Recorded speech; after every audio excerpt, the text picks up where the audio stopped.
Venons-en au rôle joué par la SNCB lors de la déportation des Juifs pendant la Deuxième Guerre mondiale. Un rapport publié l'année dernière montre que la Société des chemins de fer belge a bien touché de l'argent et aujourd'hui des experts ont rendu un rapport avec les réparations que la SNCB pourrait mettre en place. Explication avec Gérard Christophe, Jonathan Romomarin et Martin Biltereis.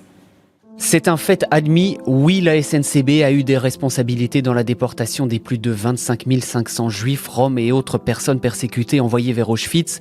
Elle a même été rémunérée par le régime nazi. Une fois la réalité historique établie, que faire ? Un groupe d'experts s'est penché sur la question.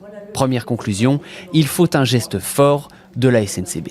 Nous demandons que la SNCB présente des excuses officielles pour le rôle qu'elle a joué, et le rapport le montre de tous côtés. Le SNCB a joué un rôle et donc porte une responsabilité morale, sociale, politique de ces déportations. Après les excuses vient la réparation. Pas question d'indemnisation financière.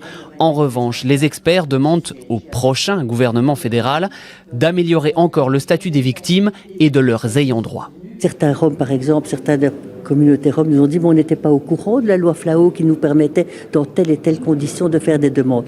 Alors on dit au gouvernement fédéral que ces personnes soient autorisées à introduire des demandes auprès de vous pour améliorer leur statut. Autre recommandation en direction de la SNCB, multiplier les actions mémorielles éducatives, l'organisation de voyages vers Auschwitz notamment, à la Société des chemins de fer maintenant d'agir. La SNCB est une entreprise publique autonome qui va se saisir de ce rapport, en tirer les conclusions. Ce qui m'importe, à moi en tant que ministre aujourd'hui, c'est qu'on fasse quelque chose de ces recommandations qui sont essentielles par rapport à la lutte contre l'antisémitisme, contre le racisme, à toute forme de violence à l'égard d'innocents. Sur les 25 500 personnes déportées depuis la Belgique, seuls 5% ont survécu.